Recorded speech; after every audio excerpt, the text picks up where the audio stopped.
Ladies and gentlemen, good day and welcome to the Q3 Results Investors Conference Call of Dabur India Limited. As a reminder, all participant lines will be in the listen-only mode, and there will be an opportunity for you to ask questions after the presentation concludes. Should you need assistance during the conference call, please signal an operator by pressing star then 0 on your touchtone phone. Please note that this conference is being recorded. I now hand the conference over to Ms. Gagan Ahluwalia. Thank you, and over to you, ma'am. Thank you.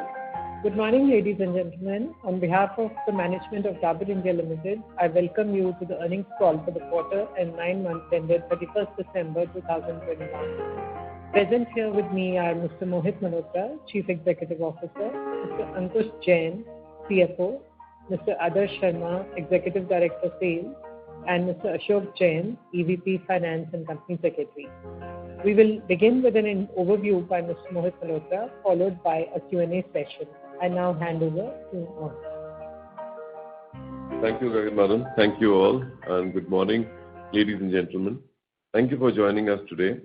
At the outset, I would like to convey my best wishes to you and your families for a new year. I also hope that you and your loved ones are staying safe and healthy during this wave 3 of the pandemic. The operating environment in quarter 3 financial year 22 has been quite challenging, with economic indicators becoming weak and unprecedented inflation impacting the input costs across the portfolio.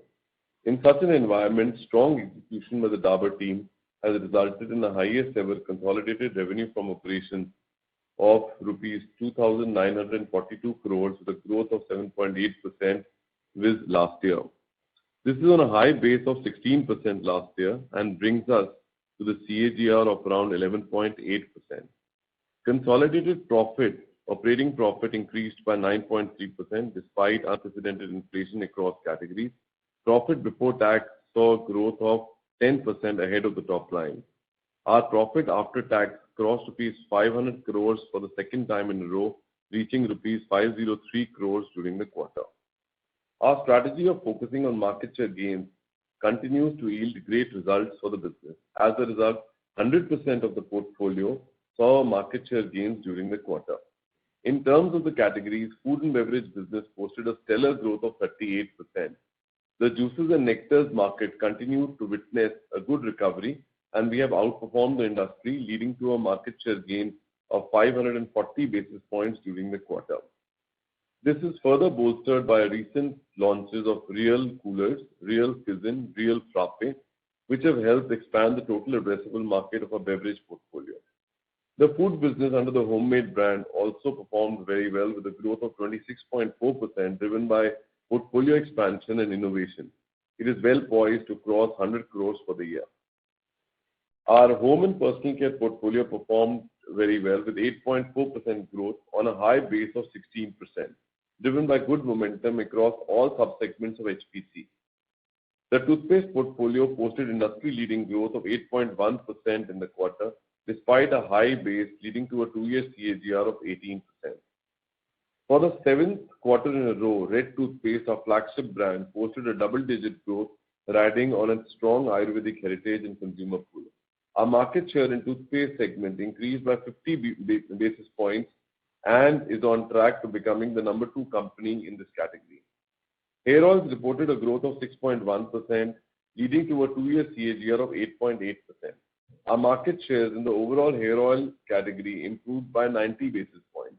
Even in the sub-segments of perfumed oils and coconut oils, we have seen strong market share gains driven by marketing investments and distribution expansion. Our coconut oil brand, Anmol, has gained number 2 position in the pure coconut oil category. Shampoos performed very well in the quarter and recorded a growth of 21.2%. Our market shares in shampoo increased by 40 bps during the quarter. The salience of bottles continues to see an uptrend and was around 20% during the quarter, indicating a strong traction in the urban markets for our products.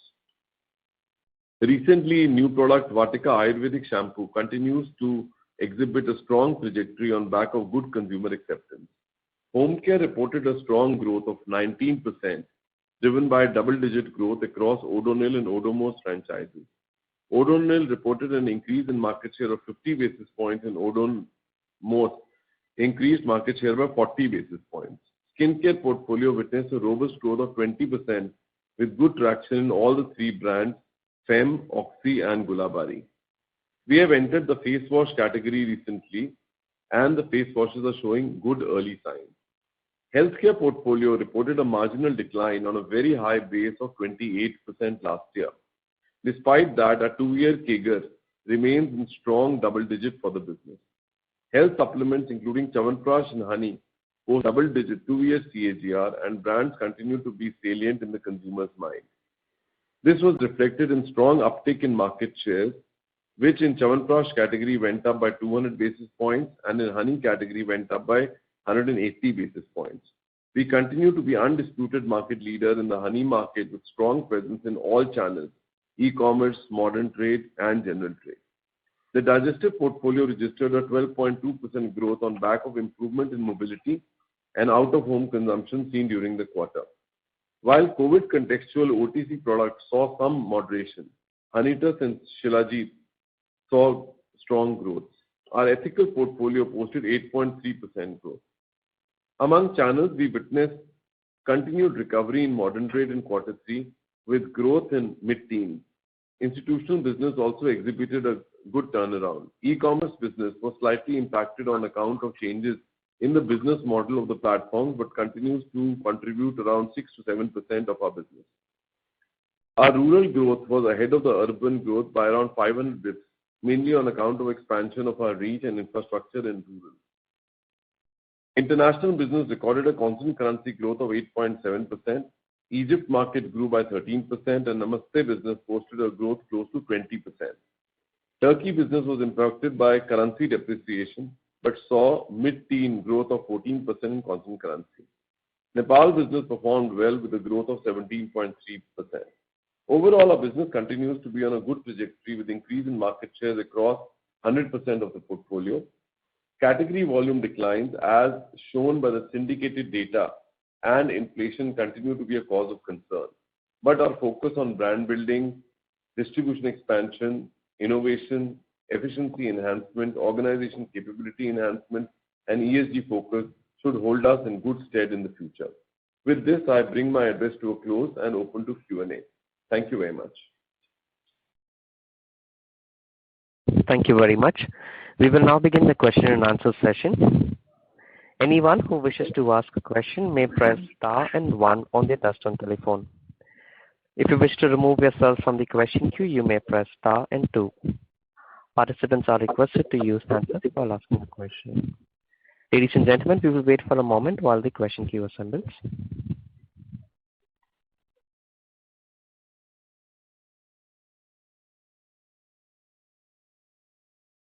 The first question is from the line of Avnish Roy from Edelweiss. Please go ahead. Yeah, thanks. My first question is on Turkey business. So Turkish currency lira was down 44% last year and was the worst emerging market currency. So your 14% constant currency growth is good, but wanted to understand what are the changes in competition in that market in terms of localization and input prices, imported quantum. Any changes you have done in that market? Hi, Abhish. Good morning. So in Turkey, what happens, there's been a currency depreciation, like you rightly said, it's around 40%. Our entire raw material and packaging material, which we are using in Turkey, is all indigenized.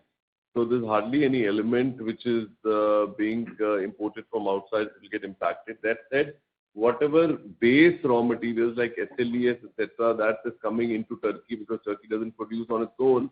So that is in dollar denominated and which gets impacted by the currency and which has led to some sort of gross margin contraction in the Turkey market. So that is the cause of concern which is there in Turkey on account of currency depreciation.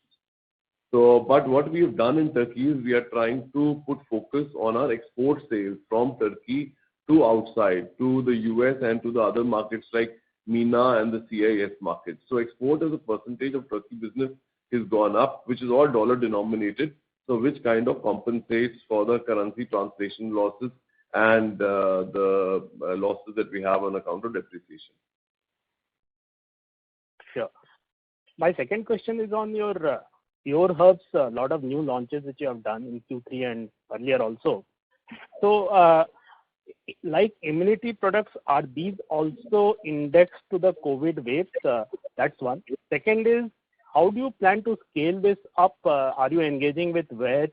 Are you going to do a lot of mass media?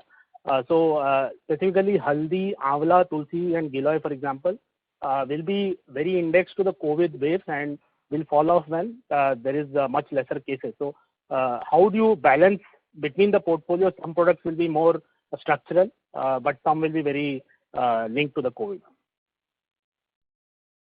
I just tell you the penetration of healthcare and nutraceuticals in the country is very low. It's sub 10% as compared to developed countries. The penetration is in the range of around 40-50% if you compare it with Southeast Asia and here. That said, the single herb market in India is roughly around 10,000 crore, and we are lagging behind, and a lot of other companies have taken a first mover advantage ahead of us.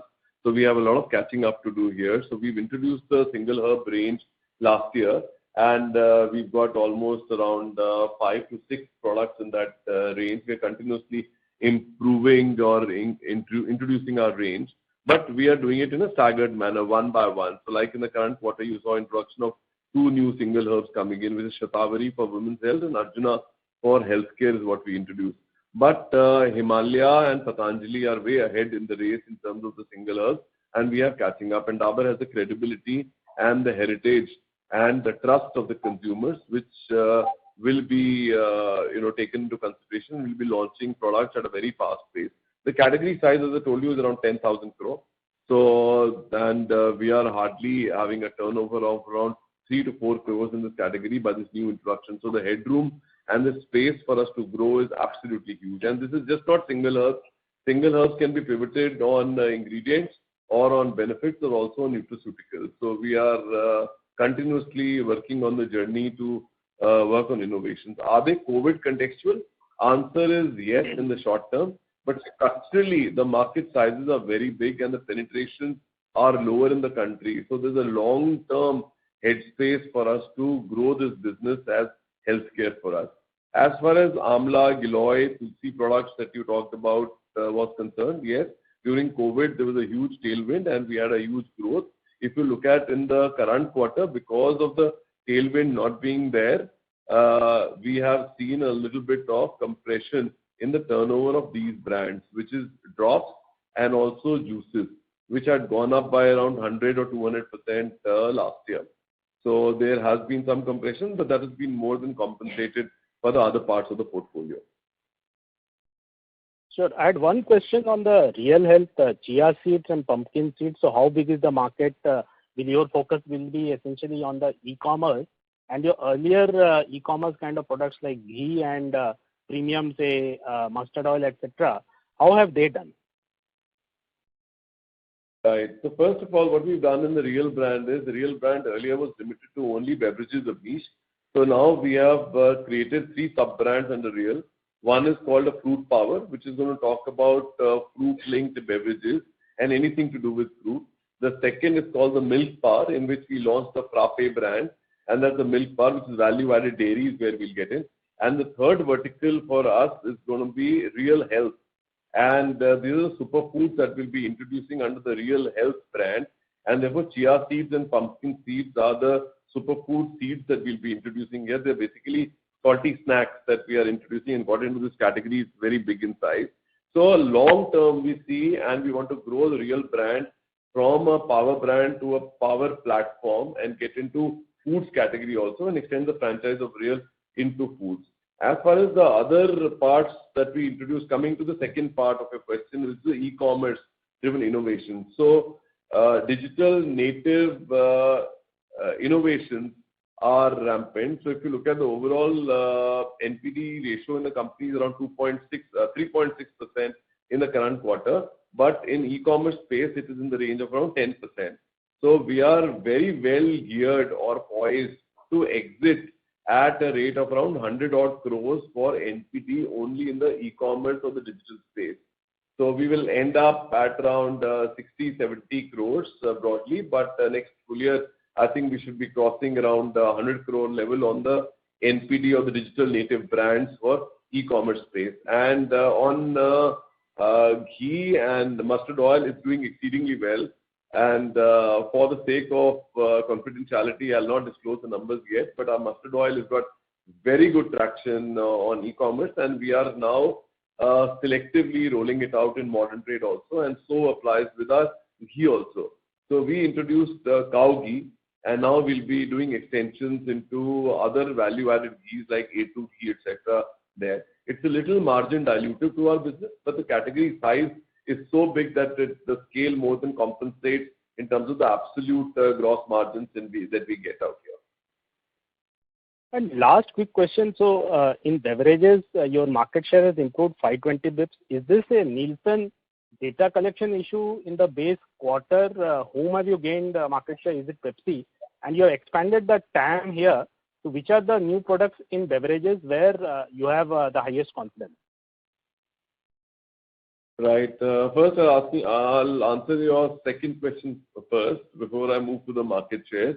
The total addressable market for us, which was earlier around 1,500 crores, in which we were around 64% market share, has gone up to now around 10,000 crores because we have expanded from juices and nectars to now drinks.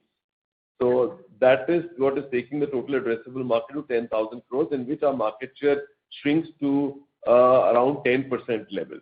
So that's how we are increasing the total. So if I look at the drinks portfolio, total coolers and also the PET bottle drinks that we've introduced and also Fizzin that we are adding, again, we'll be exiting the year at around 100 exit sales only on account of drinks. That's why you see this kind of a growth.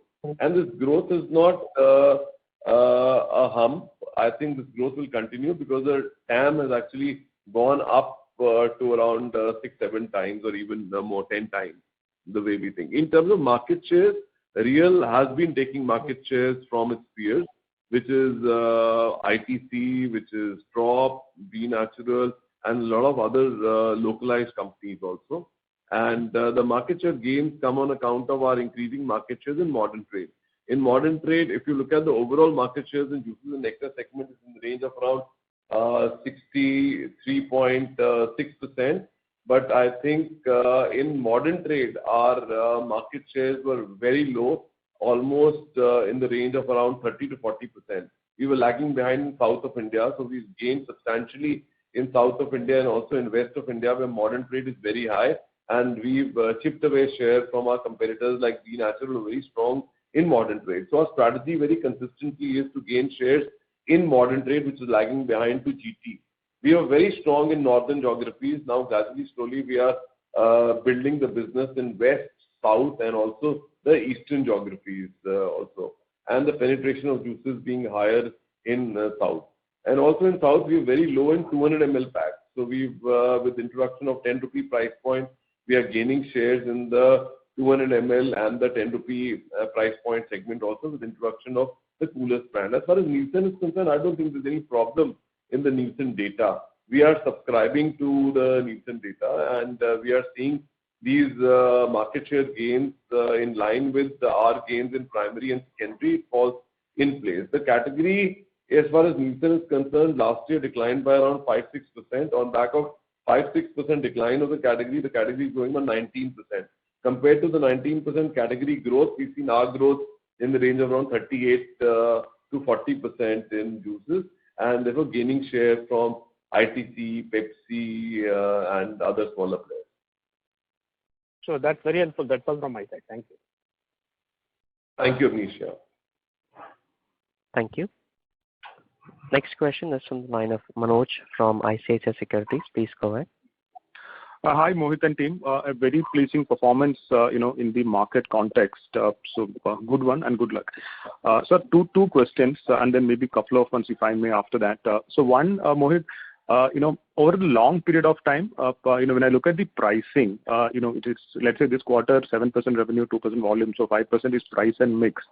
5% is a reasonably high number versus the trajectory what I've actually seen in Dabur over a long period of time. I understand that these are exceptional times, but then, I've observed earlier from a company's behavior point of view, there is a reasonable amount of reluctance I don't want to use the word lack of confidence, but reluctance, given the rural exposure, etc. Is there any change in thought on pricing, as a vector for growth? Or let's say, if you could talk a bit more about, let's say, revenue management, linkages to pricing, some top-down thought process here with a medium-term objective. That's question number one. Right. So, Manoj, thank you very much for your kind words. And first thing on the pricing front, I think one major priority of the company is not to let the operating margin slip by. So therefore, whatever inflation that we have, we want to pass it on to the consumers or through some Riddhi and the cost-saving benefits at least absorbed, not to have the gross margin slip. And that's what you've seen in the current quarter. Our operating margins have actually gone up by 30 bits despite the inflation. There's some optimization on advertising which has happened, and but a lot has been passed to the consumer in terms of 5%. I don't say that there is any reluctance. We look at the demand situation, the consumption situation in the market, the competitive intensity, and the channel mix before deciding the price increases. So if you look at the price increases, what we've done, we've got three buckets of business, which is the food business, HC business, healthcare business, and the personal care business. The highest competitive intensity is in our personal care business. And if I have to bifurcate my personal care business also, if the competitive intensity is more only in hair oils. So in hair oils, we've let up in terms of taking price increases, and we've been very cautious and circumspect before taking price increases because we don't want to compromise on the market share gains which is happening in all the subsegments of hair oils. So we have taken price increases, but the inflation is huge. Inflation is to an extent of raw material which gets into there with the hydrocarbon link is in the range of 50% plus is the commodity price increases, and also packaging material which is also linked hydrocarbon wise, PET bottles and all. There's been a huge inflation hitting us, so we could not pass on this entire inflation to the consumer. So we have there's been a gross margin contraction only in the hair oil business, which is 10% of the overall business of Dabur. Now, if we look at the other parts of personal care business, whether it's home care, skin care, and oral care business, we've been able to offset the entire inflation through the price increases, and there is no cautious approach here because the market leader is taking the price increases, and so we take the price increases, and there is no problem. Only hair oil the shoe is pinching. As far as the healthcare business is concerned, we have taken a 10% price increase in healthcare business because we set the pricing table and we have taken the price increases there, be it Chyawanprash or honey or Honitus or Pudin, we have more than offset the inflation impact there. In food business also, while the inflation impact is not so much in our portfolio of beverages, we have taken a 1 to 2% price increases there also to compensate for the hair oil back which is happening. So I think our portfolio is pretty well diversified. If we face competitive intensity in one part of the portfolio, the other part of the portfolio comes in where we have the pricing power and we are able to pass it on to the consumer. So I think that augurs well for the future while we don't see any much abatement in inflation coming in next 2 quarters, and hopefully next fiscal year the inflation pressures will moderate and as we lap over the high bases also, and but we don't want to let up on our operating margins. I hope you did to it. As far as NRM is concerned, net revenue, we are going to be doing a very structured exercise, and we did it in past Samriddhi. Once again, we are looking at SKU-wise, channel-wise pricing across the board by getting engagement with some outside consultants, and which I'll talk about as and when we get into that kind of an engagement on NRM. Very clear, very clear. A lot of follow-ups on this, which I'll probably take it offline. Quickly on the second, question or clarification which I wanted from a medium-term point of view was, let's say healthcare as a category, without really getting into subsegments of it, including, let's say, starting with the Chyawanprash and including the medicines which you sell, etc. Could you help us understand, because it's been almost now close to 18 plus months of COVID and the consumer behavior changes, let's say, creating a tailwind for this category in general. If you could talk whatever you can disclose in a public forum in terms of the marketing side of it, let's say how much of your growth has actually come from, let's say, heavy users, light users, what sort of penetration gains, per cap increase, Whatever you could, the point what I'm trying to understand here is, let's say these businesses have done well. Now, how do I really think about, the growth rates for the medium term backed by some sort of, statistical data? Thank you. Right. So first of all, Manoj, the healthcare category, I think we are in a great space. If you look at our growth, which in the current quarter, and look at the CAGRs for 2 years, our health supplement business, the largest chunk of our healthcare business, is chugging at a CAGR of 11.2. Don't look at the optical 8.2% depression happening in health supplements, because it was on a very high base of around 40-45% growth, which happened on Chyawanprash and honey. But for that, our 2-year CAGR is 11.2%. Our digestive portfolio, backed by the Hajmola brand, is grown by around 12.2%. And as mobility is improving and people have started going out, that is doing well, 12.2. Last year we launched at Cola brand, and a huge innovation is happening on that. And this year we've launched Limcola. Limcola has been received very well in the market space. It's a tasty digestive, and the tasty digestive category is huge. We are again increasing the TAM in the tasty digestive market and extending it to sprinklers and others. And as we speak, I'll let the cat out of the bag. We've already launched Amla candies under the Hajmola brand, and which is already around 100 to 200 crore brand established by Patanjali. So that has come in here. Our OTC portfolio is ex-COVID contextual brand like health juices and health drops that we introduced, is also having a 2-year CAGR of around 15.2%, has grown by 8% in the quarter. Our ethical business is grown by, again, 8% with a CAGR of around 15%. So overall, healthcare is again grown by around 11.4% CAGR for us, and we are in a good space. That is the 2-year CAGR for the quarter. If I compare it a little bit long term for you to understand the health of the business, our 2-year CAGR on healthcare business is around 18.6, around 20% on 9-month basis, which is YTD, which is 18.6, which is very healthy. And there is a growth in 9 months by around 4.6, despite a high base in health supplements. Now coming to a little big picture, which is a very long-term basis.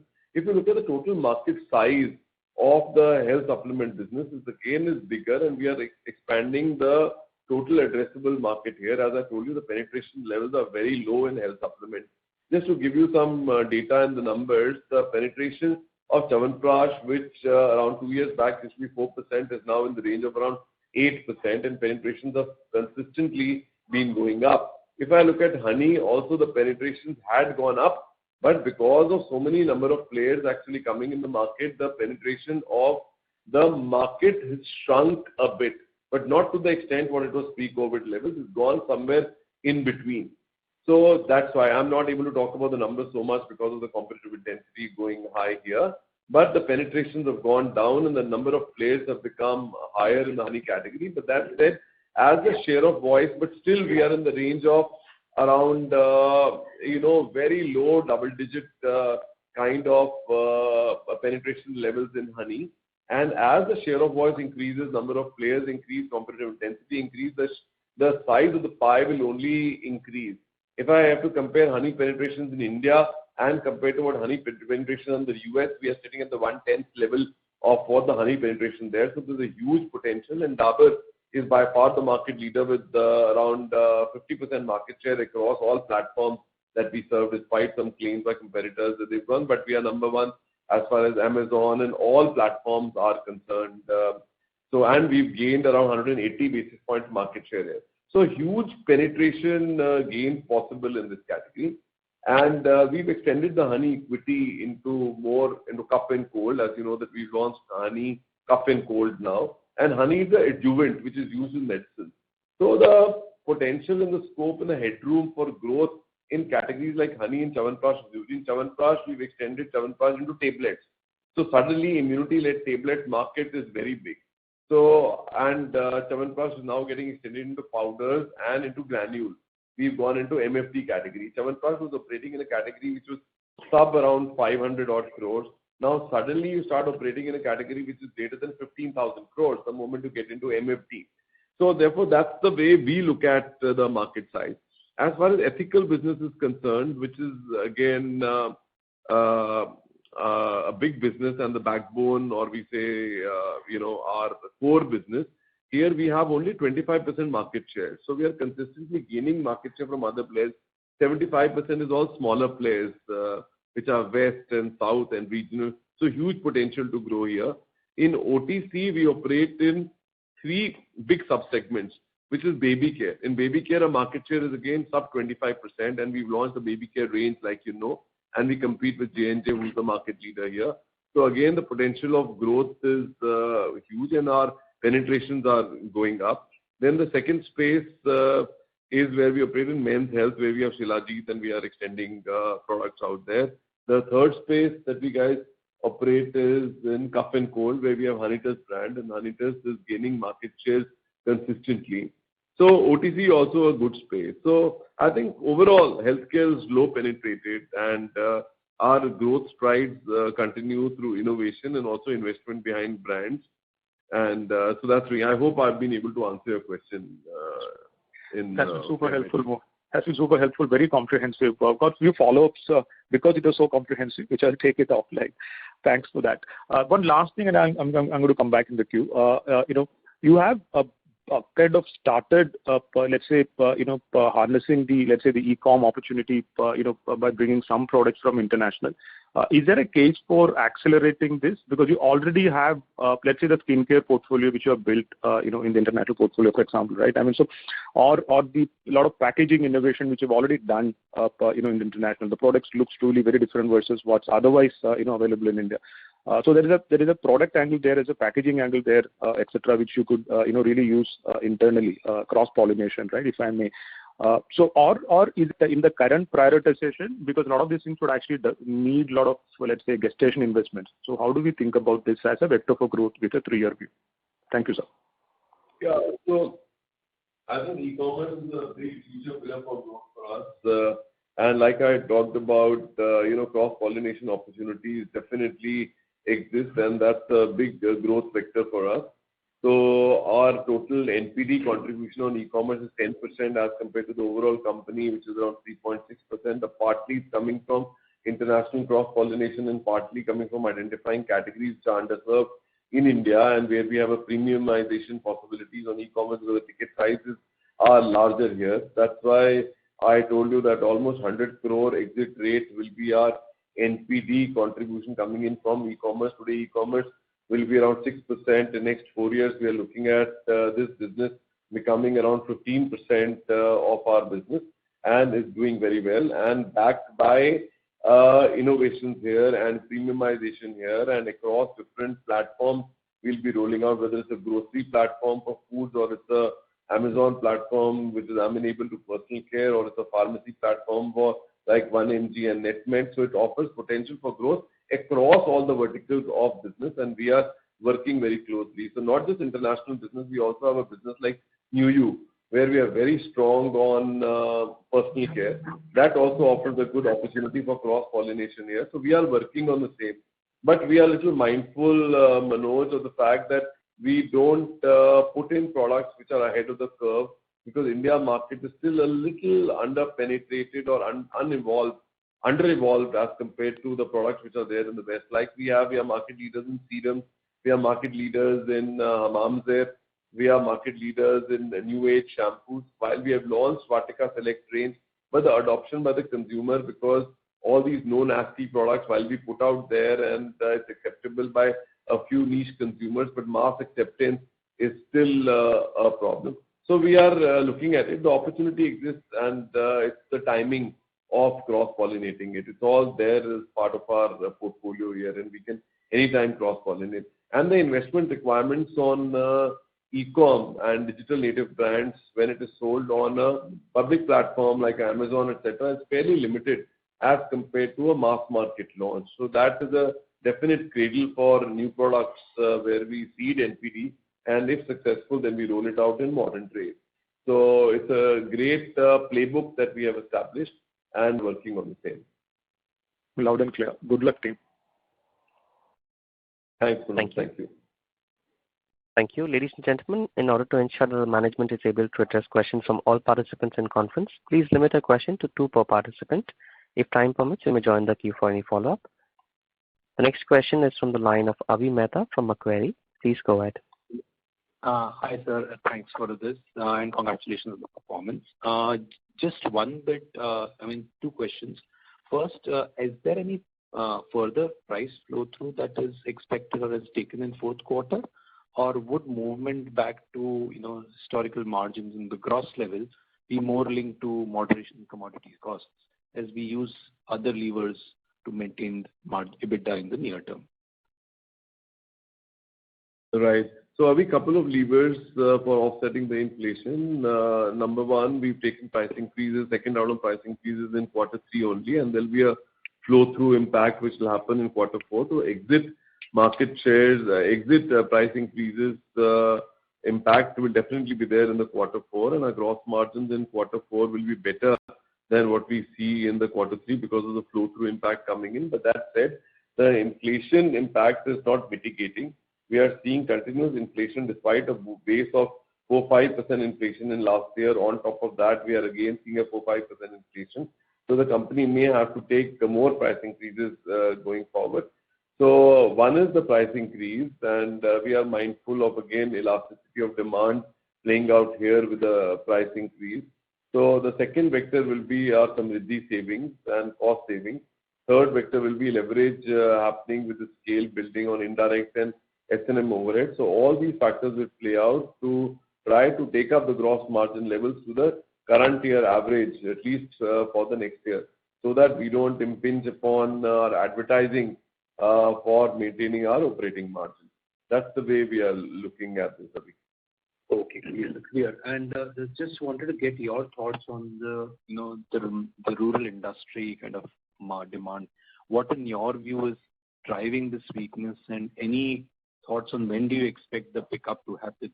I can clearly read from your comments, and please correct if I'm wrong, that we should be targeting stronger than industry growth because of distribution, but still would love to hear your thoughts on how do you see the macro playing out. Right. I don't know whether your question is about the macro or your question is about Dabur, or is it both? It's rural macro from your thought process, and do you expect this divergence to kind of sustain given we still have that was broadly what I was trying to understand? Right. So what we see is, if you look at the macro and what the syndicated data actually tells us, that rural demand is lower as compared to the urban demand, and we see a 10% growth in value happening in urban, whereas in rural it is around 9%. So rural is flagging urban from a macro syndicated data that you see. But if you look at, this is the more value data, and it's all price driven. Now, if I convert this into volume, we find that in the current quarter, what syndicated data tells me is that volume rural is -4 as compared to urban, which is around flat as compared to last year. And this has been moderating quarter after quarter from first quarter, if you see. In first quarter, the total value growth in the entire, as far as the syndicated data is concerned, it was in the range of, I think, around 26%, and that's come down to roughly around 10% now, and the volume is also substantially moderated. So that's the macros. But when you look at the Dabur business, now Dabur business is completely other way around. For us, rural is chugging ahead of urban. Our rural growth is around 7.5 as compared to the urban growth, which is around 2.6 for us. So rural is definitely ahead, and rural comes on 7.5 on a base of around 25% of last year. And urban also comes on a base of around 18% of last year. So for us, definitely rural is belying the market trends, and that is because of our investments ahead of the curve on building rural infrastructure. Our village coverage has gone up from 55 to 88 as we speak, ahead of the target that we set ourselves around 80,000. Our village level entrepreneurs have gone up to around 8,000 now, and we've generated a sale of around 13 crore out of that, and YTD sales around 36. So all that is over and above what the market is talking, and therefore our rural growths are ahead of what the market is. And from whatever government announcements that have come in post the budget, we feel that that augurs very well for the rural FMCG space to actually pick up from here. We've seen MSP outlays going up and direct benefit transfers happening on account of MSPs directly to the paddy and the wheat farmers. That's going to augur very well. There's a capex investment increase of around 35%, and that will help generate better employment. Manrega enrollments are going up, and the outlay of the government has gone down, but during the course of the year, they will increase, I'm sure, the Manrega outlays also. And behind a good harvest, I think that all augurs very well for rural. It's a matter of time. We see the gap between urban and rural already reducing from the first quarter to the third quarter, and it's a matter of time before rural will pick up. And for us, around 46% of the business contribution is coming from rural. So we are pretty positive about rural, and the rural business pickup is happening for us. Yeah. Perfect, sir. Thank you very much. Thanks a lot. I'll come back in the queue for the remaining question. Thank you. Thank you. Next question is from Kunal Vora from BNP Paribas. Please go ahead. Yeah, thanks for the opportunity. First one, on seeds and nuts market, you currently have some niche products introduced, pumpkin seeds, chia seeds. Would you come larger categories of nuts such as dry fruits, which is a largely unorganized market? Still there is a work in progress happening, but yeah, we are looking at a sub-brand of Real called Real Health, and we'll get into most of the superfoods out there, which are more snacks. So we are working on the same. For the sake of confidentiality, I'm not able to talk about it. Would these categories have lower margins, much lower margins? I understand that target market could be much larger, but some of them will be commodity categories. Not really. In the chia seeds and this thing, our price point, this is margin accretive business for us. So our base margin in the food business is the range around 46, 47%. This is all higher and accretive of that. And it's e-commerce space, so we are finding these are premiumization initiatives for us. Sure. Second one, on the 10,000 crore beverage market, what is the market share aspiration over the next 3 to 5 years? And FY22 has been phenomenal in terms of growth. What's really driving it? I understand you entered into new categories. How much are they contributing? And even if I look at the market itself, very strong growth, 18-19%. What's driving the market growth in the beverage segment? See, the market growth is being driven by low bases of last year because there was a COVID situation and out-of-home consumption was impacted, and also institutions, HoReCa, hotel channel, all that were impacted. So the base was very low. On back of a low base, now you are seeing the market growth of around 19%, which is coming in. As far as Dabur growth, which is the 2x of what the market growth is on back of NPDs that you rightly said, by increasing the TAM.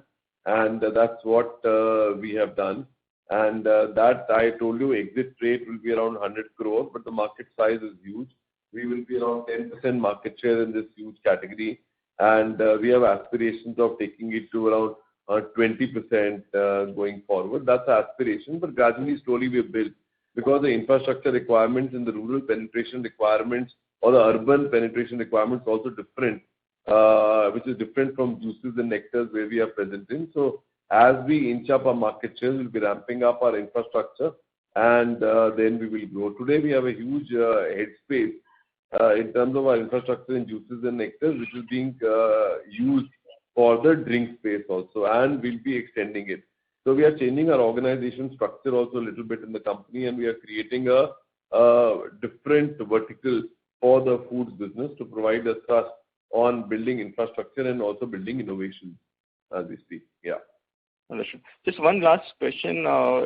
Any thoughts on the PLI scheme and the benefits which you expect from that over the next few years? Yeah, so we applied for the PLI, and we've been fortunate to get the PLI approvals done, and there is a roughly 170 crore of benefit that we've got on back of our investment of 550 crores which happened in the Indore plant on the juice line that we'll put up. This will shore up our margins by 2 to 3% in long term. This benefit will get over a period of next 5 to 7 years, and as we are putting the investment. So around 2 to 3 notch up on the margins of the food business will be on account of PLI. Understood. That's it from my side. Thank you, sir. Thank you. Thank you. Our next question is from the line of Akash Kapadia from Anived Portfolio Managers. Please go ahead. Yeah, hi. This is Prakash here. Thanks for the opportunity. Two questions from my end. Baby products, now we have a wide range. So if you could, comment what's the game plan, because, there are 20 million plus babies born in India.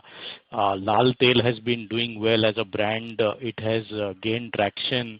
And with some of these newer launches, can this, portfolio become 2-3x in the next 4 or 5 years? And if you could comment on the current size, that will help. And secondly, on Chyawanprash, we've launched some, new variants, Avela. So is it at a test marketing stage? What is the price difference to the base variant? If you could give some inputs, that will help. Right. So baby care we have launched on e-commerce space. So it's completely digitally native brand for us. It's baby care. We still haven't rolled it out to modern trade. And so we are watching the progress while it's doing very well for us. And we've got good gains on baby, and it's also margin accretive to our business. We are trying to complete the range again baby care on the e-commerce space before we roll it out to selective modern trade. And so we are in no hurry to scale up this business. So we are waiting and watching, getting the consumer feedback, and making improvements in our portfolio, and then we will be scaling it up. But the potential is absolutely huge, like you rightly alluded to. So that's how we are working. But we want to, Lal Tail is our power brand, and a power brand which is only in the range of around 100 odd crores. So we have a plan to take up this power brand from 100 crores to a 1,000 crore level. That's our game plan for all our power brands going forward in long term. And that's why this initiative of rolling out the entire baby care range. Because no company in baby care exists in isolation for a product format. So you have to be existing as a range. And this range has to be promoted with medical practitioners. And that's how the entire credibility comes in with the consumer. And that's the path that we'll be working on baby care. Sure. That's clear. And on that Chyawanprash, Avela, where are we in? Is it test marketing? Is it a premium product? Okay.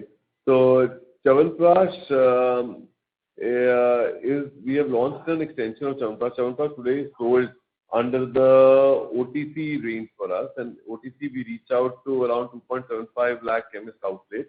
And this vertical of the business is very different from the other vertical, which is the ethical business vertical, wherein we go to the Ayurvedic counters and sell our ethical products. Because Chyawanprash moved from ethical business to OTC business, today ethical business doesn't have Chyawanprash available with them. So this Chyawanprash that we introduced is SS Chyawanprash is basically a gate opener for an ethical business. And it's for the prescription market. And it's much more premium as compared to what the existing Chyawanprash is. And we sold through the medical practitioners and not through the advertising route. That's why this new Chyawanprash is coming, which is a classical recipe from another classical text. Okay. And it will be what, 1.5 to 2 times the base variant? Around 2 times the base variant. Understood. Thanks. I'll join back the queue if I have more questions. Thank you. Thank you. Thank you. The next question is from Arnav Mitra from Credit Suisse. Please go ahead. Yeah, hi Mohit. Congratulations on a very good growth on the high base. My first question was on your foods growth. So if I look at 3Q FY20, which is the last quarter before COVID, you had about a 200 crore turnover in foods and beverages, which has now become 300. So this growth you mentioned about 100 crores annualized is coming from the new products. So has the core nectar business also seen higher growth, or is there some other categories which have also come in here which have helped this 100 crore addition over this 2-year period? So Arnav, as far as food business is concerned, our business has increased in market shares. We've gained around 540 basis points in market share as far as food is concerned, and that market share gain is happening in the juice and nectar market. So in juice market also, wherein we have an active brand, and the nectar market, we have a 1 liter mixed fruit juices. So we basically gained market shares of 500 basis points, reaching up to around 63.4 market shares, the highest ever in the core space of the nectar. To top it up, we have launched drinks, and in drinks, our gain in market shares are very marginal because the category is so big, around 7,000 crore. So that is very marginal. Therefore, I'm not talking about market share gains there. It's a core business market share that I'm talking about. So majority growth that you see of happening at 38%, majority is coming out of our core business, in which we are gaining market share, which I talked about earlier. In modern trade, in regions we are not very strong, basically modern trade, where our national market shares are around 63-64%, but our modern trade market shares are sub 50%. So there we have increased market shares which are much ahead of 500 basis point also, on back of good tactical schemes, consumer promotions, and we've gained shares from our lead competitors, which is Trop, or which could be Be Natural and others. So that's on back of that. But that said, our future that we are looking at long term is an entry of drinks and 10 rupee price point, and there we are making big strides because that market is very big, and therefore now we started internally looking at not just market shares in the juice and nectar space, but also in the drink space. And we are tracking that very well, and that's got an excellent reception in the marketplace. Both our PET bottles and coolers, the 10 rupee price point, and Tetra Pak, and now we've gone into the fizz market also, which is a huge 30,000 crore market, wherein the share of throat will come from carbonated beverages, which is Cokes and Pepsis of the world. Sure. My second question actually related to this is, this 100 crore run rate that you have, as you mentioned, you've seen very good offtakes and there's no challenge in, offtakes in the market. So what is the constraint of growth here in the sense, given the size of the categories, is it your own capacity, or is it that you want to be at a slightly higher price point so you will not play in the belly of the market? And therefore, how should we think of potential, scale up from this 100 crores as we go forward? Also, if you could just talk about the distribution bit in terms of how much of your existing direct reach actually is carrying any of these beverage products. Right. So therefore, a couple of constraints here, Arnav. One is capacities. Today we are looking at third-party manufacturing. So as the business scales up of drinks, we'll be putting up our own lines, and we've got a PLI benefit also in Indore Greenfield, wherein we are putting up 2 lines for the beverages also. This is both for Tetra Pak and also the drinks line. And as you know that the GSTs have gone up in aerated beverages, so that's also been a little bit stumble that we've had, but we are taking up the case with the government, and there are big boys in the marketplace who are also lobbying with the government to reduce the GSTs on the aerated fruit beverages, basically. And we are looking at setting up our own unit. Still plans are early, I can't talk about that, but we are looking at plans of setting up our own greenfield for the aerated beverages. That is as far as the capacity is concerned in augmenting capacity. But there's sufficient capacity available in third party. But the moment you do third party, you have a margin downside there. So therefore, eventually as the business scales up, we have to bring it internal. As far as distribution is concerned, today we are adding on the juice and nectar distribution. As the business scales up and as it is scaling up, the way we are seeing a very strong reception, we are building a separate network of distribution, which is a E&D distribution, which is completely different from the way the distribution of GNN is happening. So we are creating a separate vertical. We've actually created a separate vertical of food. As you know, there was a separate vertical. We're just scaling it up. The number of feet on street is going up. The infrastructure is being ranked up, and we have a different organization structure now to handle the foods business going forward. So these are the 2 impediments that we see. But investment is no impediment from the company, whether it is capex investment or advertising investment, because this is more of an impulse purchase, and you sell what is seen on the shelf. So it's more impulse, it's more point of sale, which is important and driven by more distribution here. And just one last question on this. It was, like Homemade, you have this target of potentially using a 500 crore turnover. Do you have any such thought on the drinks business, on what size it should be in 3-4 years' time? Yeah. So we are looking at around 5 to 6% market share here gains in next 4 years. By the way, I'm not talking about that. We are actually working on a vision exercise, and we'll have a separate forum wherein we talk about a little long term of around 4 to 5 years is what is our ambition on the same. Okay. But Thanks it's so a much, 5% Mohit. gain in market share in briefcase. Yeah. Thank you. Okay. Thanks, Mohit. Thanks, all the best. Thank you. The next question is from the line of Suresh Pardeshi from Centrum Capital. Please go ahead. Yeah. Hi, Mohit. Good afternoon. Thanks for the opportunity and congratulations. Just two observations. When we look at the international business, we had a very strong growth, and on a high base, we have grown almost 8.7%.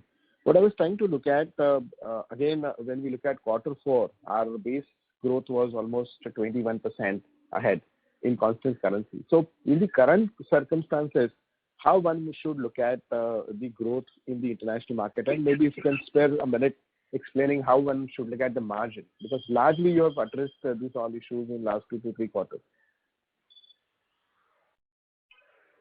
Yes, Shirish. So IBD is in a good space the way I see. We are looking at a long term, the full year growth of around double-digit growth rate happening in IBD. The different parts of our international business are faring at different rates. First, I'll talk about our MENA region. Our MENA region was impacted by high inflation happening on back of the crude, where the personal care business one was impacted. There was a margin contraction which happened, but on back of some Nidhi benefits and others, we've been able to do a lot of mitigation out there, and the business has grown by around 5 to 6% in the MENA region.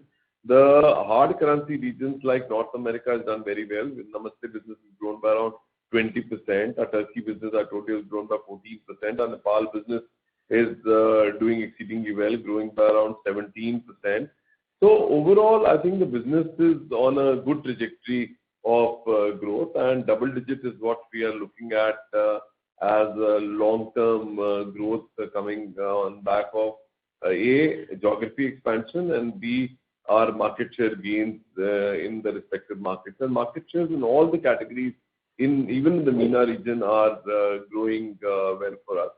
So as far as margins are concerned, we are working on the margins, and we are taking commensurate price increases in all the categories. As you know, the per capita incomes are higher, so and we are at a low price point in most of the categories where we exist. So there is a opportunity on the headspace to take the price increases, and on back of that, we are looking at no margin contractions but margin expansion, and we will see our operating margins only going up in the international business.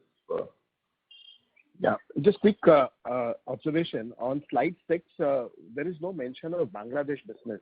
Is it by mistake, or the Bangladesh business is not important for us?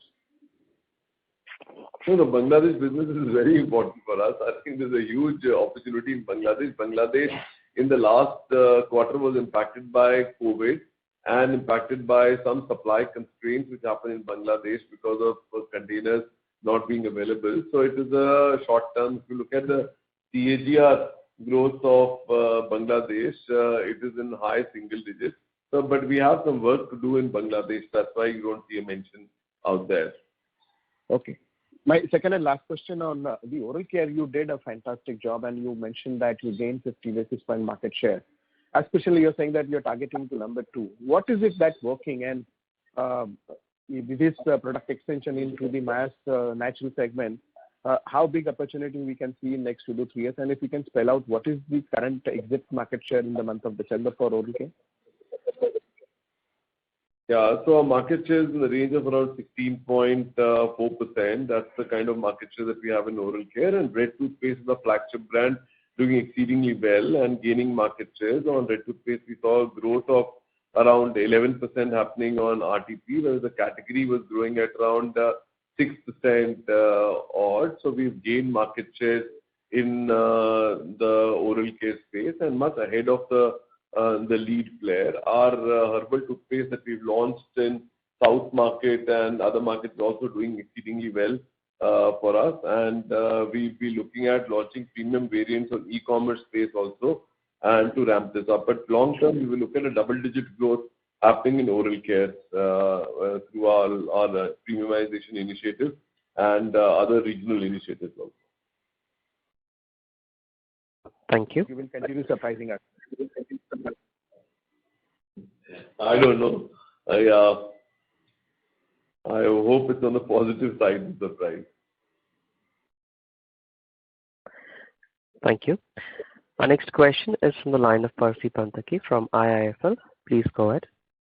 Hi, good afternoon. I just wanted to understand on the interplay between your margins, ad spends, etc. So I see this quarter, while the EBITDA margin has expanded slightly, it is on the back of a double-digit cut YOY in the ad spend. And I'm assuming given the innovation pipeline you have, you would need to increase the ad spends from the current level. So meanwhile, I think input costs have further inflated also. So with a higher ad spend and input costs also sort of inflating sequentially in Q4 versus Q3, how do we look at the EBITDA margins for the next quarter? And I mean, not particularly fussed about the quarter, but let's say for the entire full year FY23, do you think there is a risk that the YOY EBITDA margins will slip down? Right. So, Percy, the way, first of all, let me tell you that we will not allow the operating margins to actually slip by. If you look at the YTD numbers, our EBITDA margins have actually remained where it is, and they've actually expanded by around 9 basis points marginal. So we've been able to maintain the EBITDA margins for the whole business, and that is what we will maintain going forward in the next quarter also, to have a full year operating margins not to slip by in the business. That is something that we are working with, and we will not let that get compromised at all. So that said, how will we deliver that? Your question is, our top line growth is the first priority for the business. So we want to drive top line on back of innovations, e-commerce, modern trade entry, our GTM expansion, rural. So therefore, when the top line is robust, then we'll get a leverage across all the other heads. So therefore, we will look at our manpower expenses leveraging. We will look at our treasury income coming in a bit. We will look at our indirect overheads actually leveraging, and we are getting some riddhi benefits also. Our variable cost, fixed cost, all that leveraging and helping and growing at a lesser rate than a top line, and therefore a positive leverage. That is the first contributor to our management of the margins. The second is price increases across verticals wherein we are price leaders and we are the ones who control the pricing table. Like I alluded to, in healthcare, we've taken 10% price increases. The inflation may not be that much, but we've taken 10%. In foods, we've taken price increases. In other parts, rather than hair oils, we've taken, in other parts of the HPC portfolio, also we've taken price increases. And if need be, we'll take another price increase, another round of price increase also to offset the inflation impact. And as far as advertising is concerned, we will continue to invest behind our power brands. And what you see is in advertising, optically, it may seem that we've reduced our advertising spend by 16%. But what is not visible to you is the trade spends and the consumer spends and the other spends. So if you look at that, our overall spends have remained flat. Overall ad pro has remained flat. We have just taken out resources from one bucket and put into the other bucket and manage. So that's the way. And in an inflationary environment, a little bit optimization of the advertising expenses can't be ruled out. So that will happen going forward also. But we are not starving our power brand.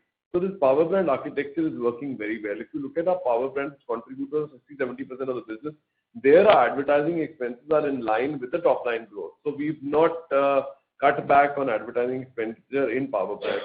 If you look at the YTD advertising growth for us, it has actually gone up by around 16%. If around the total advertising expenses have gone up by around 16%. Ad pro expenses have gone up by 16%. So in one quarter we are moderated, but overall, if you see, it's not. And if you look at the absolute percentages, are also in the range of around 8%. And this will remain around 7 to 8% advertising to top line ratio percentages also. So we are not cringing. We are continuously focusing on investing behind our power brands, invest in innovation, and trying to draw out the cost from efficiencies in the business. Understood. Secondly, just wanted to understand your take on the price elasticity of demand for your products. So, do you think that price increases will be accretive to the overall sales growth, or do you think there will be some zero-sum game between price increase and volume growth, and therefore the top line growth that you had projected, let's say 6 months ago, whatever you had budgeted, the same kind of top line growth will come through? No, but I must first tell you, our volume growth for the whole year, if you look at the YTD 9 months ending December, our volume growth has been 13% in the business, the way you see. Our quarter volume growth is 2%. Now, why this is 2%? While optically you see that volume is reduced sequentially, it's 2%, it's not the case. My case says, or the tonnage growth in the business is around 11%. You know, my cases have grown by 11% because my juices have sold more as compared to my other portfolio. That's why you see a volume growth of around 2%. So that's the optical sort of volume growth, because which is value weighted is what you see. My question was more looking forward for the next 4 or 5 quarters, because till now in the 9 months we have not seen very high price hikes. We have seen maybe a average price hike of 4% or something for the 9 months. But going ahead, as the price hikes pile on, how do you expect the equation between volume, price and value to play out? Is it sort of, do you think we will have to, as analysts, increase our overall top line growth estimates, or do you think it will just be a rebalancing between price and volume? No, I don't think so. I think that's the case of scenario of a market leader. If you look at our price increases are happening in healthcare. Healthcare is relatively inelastic to price increases, and people buy a cup syrup irrespective of it going up 5 rupees up or down. So it's pretty inelastic healthcare portfolio, which is 30%. In another 20% of our portfolio, which is the food business, again we are market leaders, and there also prices, and we've gone into the drinks market as well. I don't think there is a price issue, because we are in market shares, and in personal care also we are looking at our volume gains coming on back of market share increases. Not really as a price leader that if I take up the prices and the elasticity and it will become a zero-sum game and the volumes will actually shrink. But yes, we have to be mindful of the category growth rates, and we will continue to win in the marketplace and grow our business higher than the category growth by gaining market shares. And that's how you've seen the current quarter the business has happened, and that's how we've been doing in past couple of quarters, and that's the journey that we'll be reversing going forward. Understood. One last quick question, if I might squeeze in. In the last couple of years, we have seen really sort of a revolution in the BPC space in India, in terms of online brands, Nykaa, Purple, Myntra, everyone getting into this, and this space, premium BPC is really exploding. And I think we have a gap there in terms of our product portfolio. And I think we have a clear sort of right to win in terms of introducing natural ingredient-based or Ayurvedic-based skincare or rather overall BPC kind of brand. What are your thoughts on that? Sorry, did you mention D2C or did you mention BPC? BPC, beauty and personal care. So something like a skincare or some related products to beauty and personal care is where I think, I know we have a small participation through Gulabari and Fem, but that's not really fully capitalizing the market opportunity that has presented in the last 2 to 3 years. It's really exploded. So you're right, Percy, absolutely rightly alluded, and we are very conscious and cognizant of this opportunity which is coming up, especially for the digital native and for the e-commerce platforms, and we are working on the same as we speak, and working very aggressively. And we are not just open to organic, we are working on organic entries, but also we are open to inorganic plays here, and that's why we got a war chest of around 5,500 crores kept in our balance sheet for that purpose, because it's a quick ramp up through inorganic, and there are a lot of startups which are available. As and when we see a right valuation and more synergistic target, we'll get into that. and ramp up a BPC space through that. And we've evaluated some brands also, but unfortunately, we've not been able to get onto. So we are working on that space. And also there is an organic entry being planned because, one thing is that in this space, we have existing brands, and existing brands have got their extendability issues, like you said, Fem and Gulabari, but a lot of work needs to happen. So the team is already on it and conscious of this opportunity. Right, sir. Thank you and all the best. Thank you, Percy. Thanks. Thank you. The next question is from Latika Chopra from JP Morgan. Please go ahead. Yeah, thank you. Hi, Mohit. Probably extending a little bit from one of the prior questions is on your growth expectations on top line for the next year. Considering you said a large chunk of your revenues or a significant part will relatively be inelastic towards price, and you always kind of targeted a high single-digit volume growth, for the business overall. So are we putting in a case that next year probably we are looking more at a mid-teens kind of a revenue growth, considering pricing growth is going to be more like 4, 5, 6%, given the kind of price increases we've undertaken so far? Right. So Latika, we're still in the process of creating our vision exercise for next 4 years to come. I think the work is already in progress, and I can't really talk about the numbers for next year. But yeah, for the current year, definitely a double-digit volume growth and a double-digit value growth is what we had targeted, and that's what we'll be exceeding our targets also. So in the current year, definitely it's a double-digit volume and value, and for the full year basis. Now for next year, the vision exercise is underway, and we'll talk about the numbers as the vision document is created for us.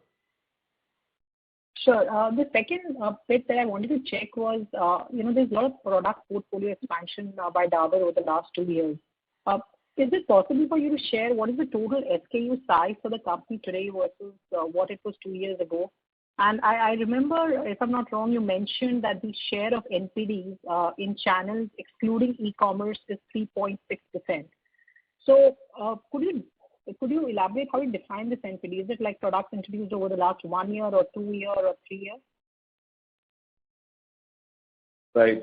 So the way we see it, that innovation is going to be the center stage of all the activities that we guys do, and it's going to be an important pillar for growth. If you look at the last 4 years also, around 4 to 5% of the business has been contributed by the new products, and so will be the case going forward in the future also, and across all the verticals of healthcare, foods, and personal care. And we see a lot of opportunity in both evolving our brands and also renovating and also innovating across our portfolio. The total SKU size in terms of numbers has gone up from around 1,300 SKUs or to around 1,500 SKUs. That said, this is the NPD introduction, but we have also done the rationalization of the tail as we go along. So we have rationalized quite a number of SKUs. Mr. Ankush is here, and Ankush can talk about it. To your question on this SKU rationalization as well, last year beginning we did some exercise, and almost 15% of our SKUs, which were contributing less than 1% of our sales, we almost culled. And we will be doing a similar exercise, and we are making a governance framework around this as well, to improve productivity and efficiency and that way, be honest. Sure. And this definition of NPD is what you've launched over the last 2 years or 3 years? Or, yeah, the way we define NPD is last year and the current year. Actually, in the current year. Okay. And the last bit, Mohit, was you given this increase, size of the portfolio or NPDs. Of course, e-commerce is a big channel driver here, but any more changes you have made on the general trade or modern trade sales distribution infrastructure? You did allude to something on the F&B side earlier, but you follow a split sales structure. Have you gone one notch down in that level to enhance the productivity per store? That's right. So what we're doing, Latika, is first of all, let me talk about the distribution system. So earlier we had 3 verticals for distribution. One is HPC, one is HC, and one is foods vertical. So what we've done is we've done experiments, and in a couple of main towns we have divided our HPC portfolio into HPC1 and HPC2. That has given us very good dividend as we've done those changes in the North market, and we will be extending that going forward. So the HPC portfolio will be divided into two. That's one. As far as efficiency is concerned for the productivity improvement in the sales, we've already put out the EDGE score, which is called Everyday Great Execution, which talks about line sold, bills cut, and how much time the salesman is actually spending. So that's more of machine learning of the data and the heuristics that we have, and then giving a push list out to the consumers. Therefore, the productivity has gone up. Our EDGE scores are consistently actually going up, and we are bifurcating our sales force into bottom boxes and top performers. Top performers being rewarded and elevated in the company, and bottom boxes being turned in the organization. Also, that said, a lot of sales force has been put on third-party payroll and from the stockist payroll. So that exercise is also happening. As far as the food vertical is concerned, to provide focus as we gone into the drink, we are ramping up our infrastructure, and next 3 to 4 years we will be adding roughly around 900 feet on street for the distribution focus. And juices will be a big focus, and there's centrally a resource to drive the food business being created, reporting to Executive Director Sales also for us. Sure. Thank you so much, and all the best. Thank you. Thank you, Latika. Yeah. Thank you. The next question is from the line of Kaushik Poddar from KB Capital Markets. Please go ahead. You spoke about the e-commerce part. So can you talk about what is the current, how do you see the e-commerce, say, 3 to 5 years down the line?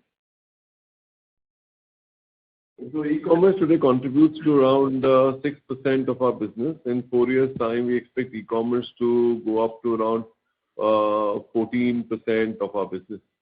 That's the way we see e-commerce as a channel growing in the country. In 5 years or 3 years? And so that's 14%? 5 years? In 3 to 4 years, yes. 3 to 4 years, okay. And see, in e-commerce, you have introduced this mustard oil and all those things, probably at a little premium pricing. So how do you see that playing out, those kind of products playing out? And what is the long-term strategy? Do you plan to introduce those things in the modern trade after some time? Absolutely. That's for us, e-commerce is a cradle for innovation. So all the value-added foods we'll put out there, and as they scale up and we reach a threshold level of business coming in e-commerce, then we'll be rolling out in selective modern trade, premium modern trade, and then from premium modern trade to regular modern trade to OFOs and then to GT. That's the way we'll follow a life cycle of a brand going forward. But the intent long-term is to grow those businesses and build scale there. Okay. Thank you. Thank you. Thank you. The next question is from the line of Krishnan Sambamurthy from Motilal Oswal. Please go ahead. Yeah, thanks. Thanks for the opportunity, and congrats to Mohit and team for a very good set of numbers in the current environment. Mohit, my question goes back to the comment that you made about 200 to 300 basis point margin improvement in the F&B business as a result of the PLI benefits. Just to put this in context, 100 crores of sales in drinks, has this been margin dilutive for the category? And particularly now that you are targeting to double that, would that lead to a margin downward revision in margins, which would then be reset to 200, 300 basis points higher because of PLI? Yeah, that is on the entire food business and the vertical that we have, which includes juices and nectars, and also the drink segment. It is just not limited to drinks, like maybe you understood it not. It's the entire business. And we are looking at our business also scaling up and doubling the way it is growing. So the PLI benefit will be happening on the entire business. So that's the way it is, Krishna. Yeah. My question was more on, would there be a downward reset in the interim because of higher share of drinks, 100 crores and maybe potentially to 200 crores of revenue, because drinks may be lower margins than juices and nectars? And can you just clarify on that? So in the current quarter which we are discussing, there would be drinks would have slightly lower margin, but it is being more than compensated by improvement in margins in other portfolios. And if you have seen the margins, PBIT margins as per the segment reporting, the margins in our food business have improved by 300 basis points. So if you look at the segment reporting, which we've already published, our food margins are going up, Krishnan. So the PLI benefit will only help and support that margin going up. To add to that, we have premiumization initiatives also in Real Active that we are introducing. A lot of premium brands like we saw the chia seeds and all, that will compensate. And the drinks portfolio that we talked about is a little margin dilutive, but not so much. That also we are doing a third party today. The moment we bring it in-house, I think then our margins will notch up here. Overall, next 3 to 4 years, we are only looking at our food margins to go up. We have launched milkshake and masala range of foods, which are also margin accretive to the overall business. Very clear. Thanks a lot, Mohit and Gagan. Thank you. Ladies and gentlemen, as there are no further questions, I would now like to hand the floor over to Ms. Gagan Ahluwalia for closing comments. Thank you, and over to you. Thank you for participating in this earnings call. A transcript and webcast will be available on our website soon. For any clarification and queries, you may please contact us. Wishing you a nice day ahead. Thank you. Thank you. Thank you very much. Ladies and gentlemen, on behalf of Dabur India Limited, that concludes this conference. Thank you for joining us, and you may now disconnect your lines.